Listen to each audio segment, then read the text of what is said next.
All right, good morning. I think this is episode 150. 150. So that's 150 Mondays. That's a lot of Mondays.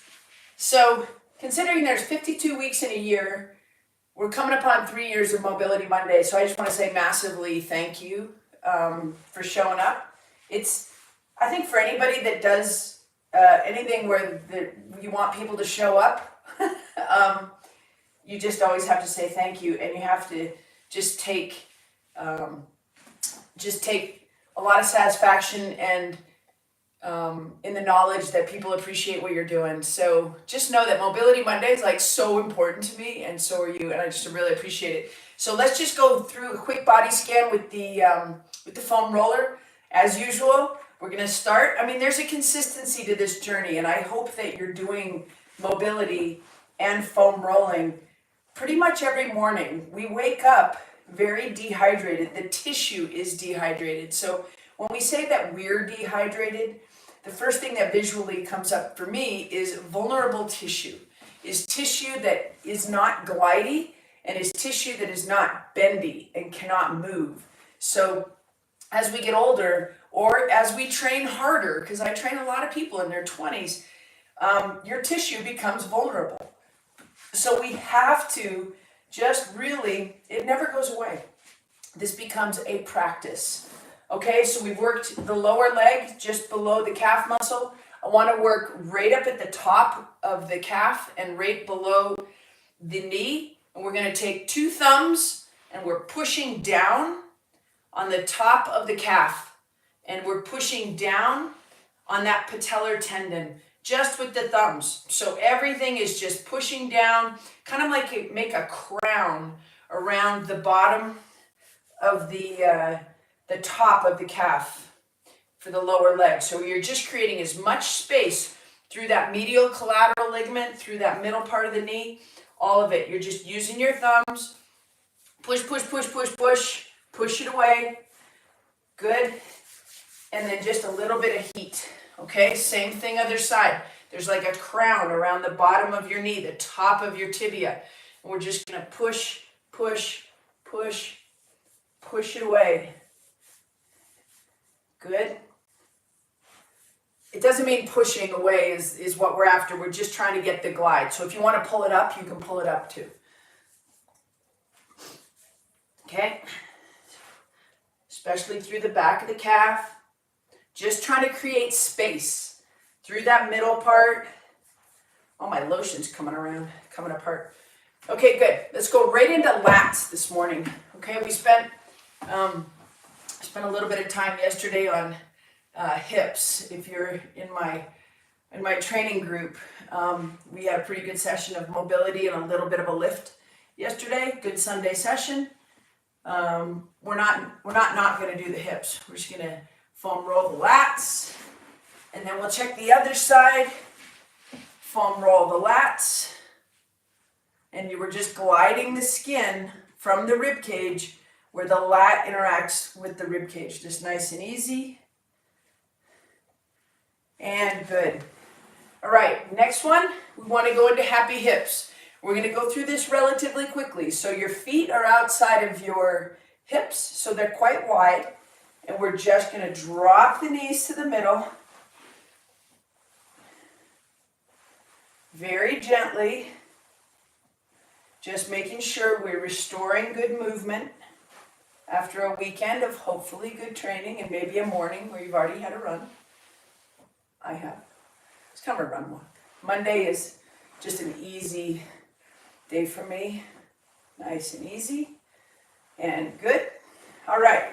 Next one, we're going to just incorporate a little bit of breath work. So laying on your back, knees up, knees coming straight out from the hip joint, okay? From right there, we're going to create space in the low back. So we spend a lot of time in ECFIT world exploring what neutral pelvis feels like. So right here, your hips should feel flat. When your hip bones feel flat and your low back is flat, that means you are sitting in a neutral pelvic position. So from here, start with neutral, and then I just want you to create space under your low back and drop your pubic bone. And then come back. I'm just creating a little bit of space for my ponytail. Drop the pubic bone. So we want to be able to toggle the pelvis.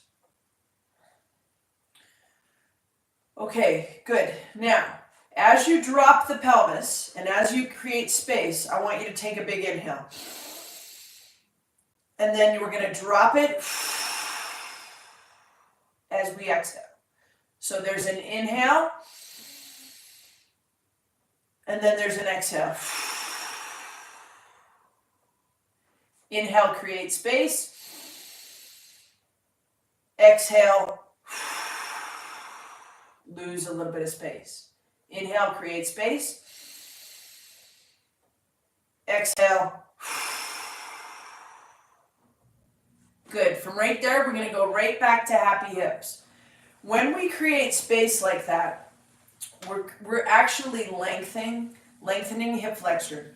The specific hip flexor we're lengthening is the psoas muscle that attaches way up behind the rib cage. So just nice and easy, rotate through that, and then we're going to go right back to the breath, and we're working the diaphragm in conjunction with the psoas. Okay? Start with neutral pelvis. Hips, femurs are coming straight out from the from the pelvis. Flatten the back.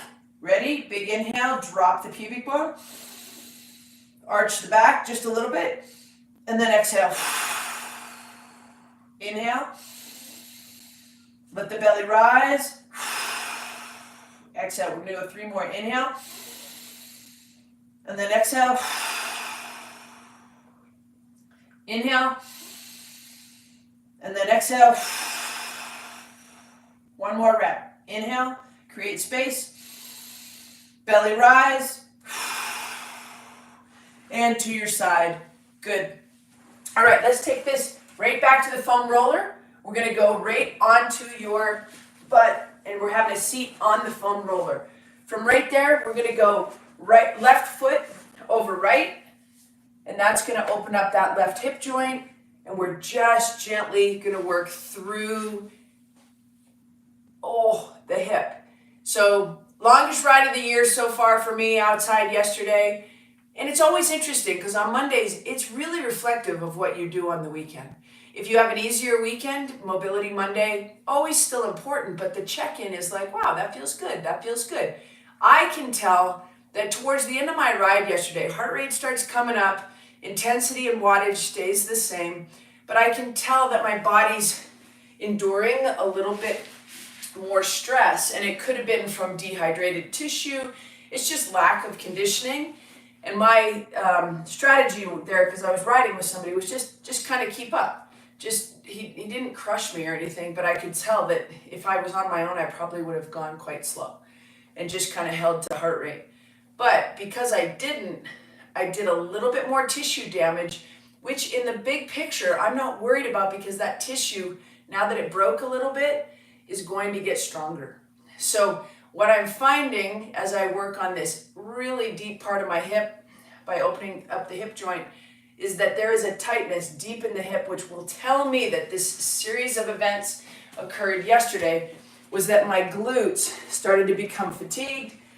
And as they become fatigued, they do less. And then the very deep hip stabilizer, the piriformis, starts to elevate in his ability to hold my hips together. And that's what I was feeling on the hip, on the foam roller. So you really want to be aware of that so that when you get into this half kneeling position, that this hip is in fact flat. So right knee up, left hip back. I want to feel the hip bone flat, and we're going to encourage that with an activation of the glute. So we don't do this very often. Lots of physical therapists do it. You've probably done it before. We're going to put your right hand on the front of your left hip. We're going to put your left hand on your butt. And all we're going to do is just a little bit of hip drive, a little bit of knee drive from the right side. We're pulling up and we're going to get a quad stretch, and we're actively firing the left glute, and then relax. Actively fire left glute. 2. And when I do that, I get length in the front of the hip. Actively fire. 3. Start to bring in the breath. Inhale. One more time. And good. Let's do exactly the same on the other side. So now right knee down, left knee forward, right hand on the butt, left hip on the front, or left hand on the front of the right hip. We're just going to fire the right glute. Stay tall, and then let it go. And then fire it again. 2, and then let it go. Start to add the breath. Fire. And then relax. And then one more. Fire. And then relax. And good. All right, so let's take it into a wide stance. We're just going to toggle the hips back and forth. Add a little bit of load to the hamstrings. Here we go. Hips to the back. 1. Hips to the back. We're just going to do 5 of these today. 2. Hips to the back. 3. 4. And 5. And good. All right, so we've got the yin and the yang arms. So right hand will be high, left hand will be low. We're going to step to the right, left hand outside of the right thigh, and then just come back. And there's a side bend in there. So we're trying to create more space between the ribs and the hips. Side bend. 2. Reach with that top arm. 3. 4. Just one more. And 5. Same thing other side. So now we're going to load left, right hand low, left hand high. Okay? 1. We're going to do 5. 2. 3. Good. 4. One more. And 5. The one thing I am noticing is my adductors feel pretty good. So that means glute med, abductors, these guys are very much intact and ready to probably work a little bit harder. So let's go ahead and take it down onto the ground again. We're going back to happy hips. Feet outside wide. Drop. Starting to get more good mobility through that hip joint. Good. Good, good, and good. Let's get that psoas. We're going to go into happy hips number 2. Feet are still wide. Arms way overhead. And as we drop the right knee to the midline, we're going to bring the right rib cage all the way over. And then come back. Same side. 2. We're moving the rib cage. 3. 2 more. 4, good, and 5. And it just gives us such a good length through that side of the body, okay? Other side, we're going to get nice wide feet, drop the left knee to the midline, 2 arms overhead, bring that rib cage over. 1, the hip comes across, the ribs come across. 2, 3, and you get incredible movement and tightness and length through that psoas. Good. 2 more. 4, and 1 more. And 5. So just always acknowledging, guys, that those hip flexors, your legs start behind your ribs. So if we're trying to open the hips, we cannot ignore what's happening up around the rib cage, specifically as it interacts the psoas and the diaphragm. Okay? So let's go right leg out, 2 hands on the ground. The right leg is out, so the right arm is gonna go under. Push your hips back a little bit, and then right back up. 2, 3,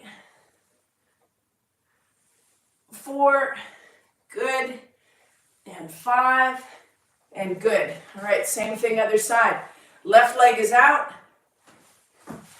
2 hands on the ground. Because the left leg is out, the left arm is going to reach under. Push your hips back, definitely tighter on the left side. 1, 2, 3, 4, one more, and 5. Good, nice big reach. Okay, we're gonna go into high plank, slow mountain climbers. From right here, we're gonna go into big hip flexion on one side and big hip extension on the other. So right here, hands on the ground, we're going right foot up by the right hand, and we're just gonna push laterally.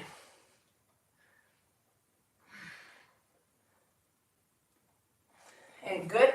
I'll come right at you for this next one. So we're in high plank. Left foot. And we're just going to move laterally.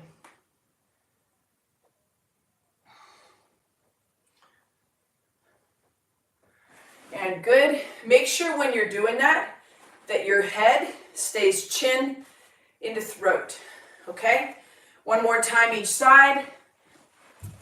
And we go right foot out, we move sideways.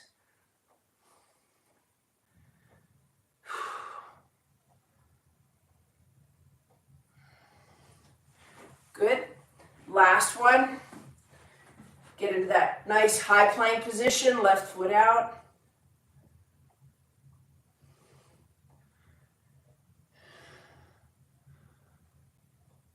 And 5. All right, good. We're going to do a little bit of extension. So from here, we're going into the full kneeling position, 2 knees straight down. Take your feet ever so slightly outside of your knees. So we're in that little bit of external rotation, our internal rotation of the hips. And from right there, we're just going 2 hands overhead and then back down. And right when you come down, flex the hips. Hips come to the front, reach up. 2, 3, 4, one more, reaching through the belly, and 5. All right, guys, happy 150th session. I know many of you really have been with me from the beginning, and I just want to say thank you again. So tons of gratitude. June 17th today, 2024. Hope you have an amazing day.